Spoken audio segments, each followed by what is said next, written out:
Hello everyone. Alright, so first off, I'm going to show you I had a really good day in sales. Look at that. 2,700, over 2 grand. That's awesome. That was a lot of money. This month is going to be interesting because of this payment release. Basically, if I sell more than this number, I cannot let that happen.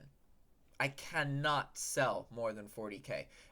Chances are it's gonna get increased to 50K, but only as I get close to it. That's the only way. If you look here, I've been declined for every single one of these requests, but I have gotten requests. You can see it started out 15, then it's 20, 20, 30, 40, right? So I do get increases, but they're only automatic increases. They reject every one of my requests for an increase. And I did call PayPal, and I learned that they have a kind of separate system for this, where you can call them and ask them to review your account, and then that is on a separate timer where you can do that once a month, but it's the same thing, but on different.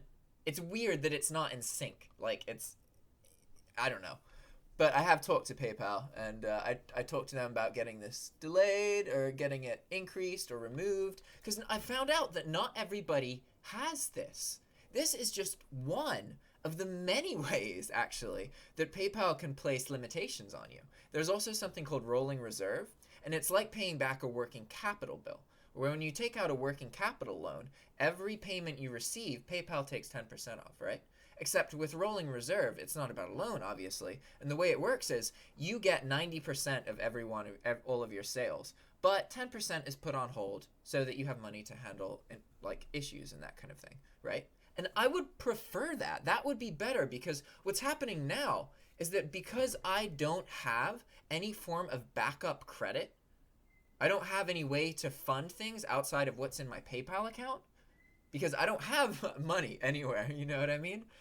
I cannot sell more than 40,000, because as soon as I have more than 40,000, every sale is put on hold immediately, so I don't get any of the money, but I still have to send the item out. So once I hit 40K, my balance will grow, right? Until I hit 40K, and then it will actually decrease as I get more sales. So I could do like 41K, 42K, and I'd be all right probably.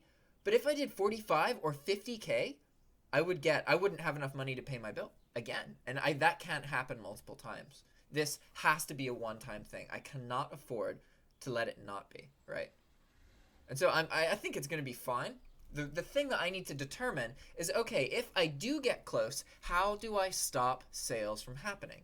And this is something I don't know much about. I've never had to place limitations on my account so that I don't get sales. That seems so foreign. Why would you do that? Why would you be in a situation where you have to do that, right? But that's something I have to learn how to do. And as you guys saw in some of the videos where I messed with my pricing, I am pretty sure that I could either, one, just change all of my items to quantity 0, or 2, I could just up my pricing a bunch. So when I do get sales, I'll probably just change the quantity. I think that'll be easier. So this has something to do with SKUgrid, right? SKUgrid is the inventory or the database that I use to keep track of all of my items and whether they're out of stock, and to put them back in stock, and to increase the quantity to 1, right? So in my recent conversation with Mark, he mentioned something that I've been really thinking about a lot. And he was saying how when you have a bigger account, you can have your default quantity be higher. So instead of just having 1 of every one of your items, you have 2 or 3 or 4 or however many, because most people can only post 1 because they're limited by the size of their account. But that's not really so much of an issue for me anymore. And I never thought of like, hey, what if I can change the quantity of my items so that my base quantity is 2 or 3. That way I'll have an edge over a lot of competitors, because they have to keep it at 1 because they can't afford to use twice as many account limits, right? I could use 6 times my account limits and still be set with 60,000 items, you know? That's awesome. And so, oh man, I'm really excited for my next call with Mark. That'll be good. I'm going to ask him more questions, because I feel kind of bad, like some people thought I was that was literally just a conversation where we were just chatting.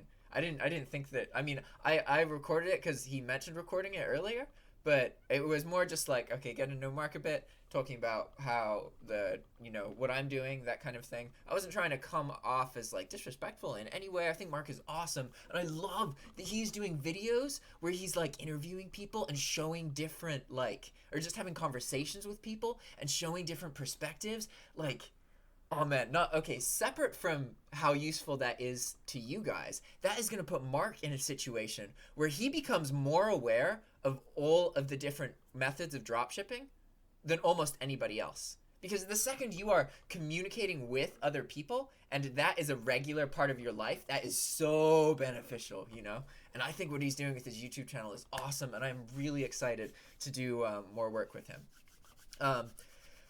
But so those two concepts tie together because by trying out this multiple quantity thing, I can learn how long it's going to take me to set all of my items to quantity 0, right? Because if I get close to this number, I have to take my items out of stock.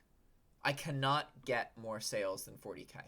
And the thing is, in order to get my automatic increase, I have to get close to 40K. So I have to learn about the amount of time it takes SKUgrid to update all 60,000 of my items. Ideally, before this happens, because I don't want to change my prices, and then it takes like a week for everything to happen, and then I go over this number. I cannot risk that. I have to be positive, and I have to be very diligent this month to make sure that I do not go over this number. It's possible this will get up to 50,000, but I can't plan on that.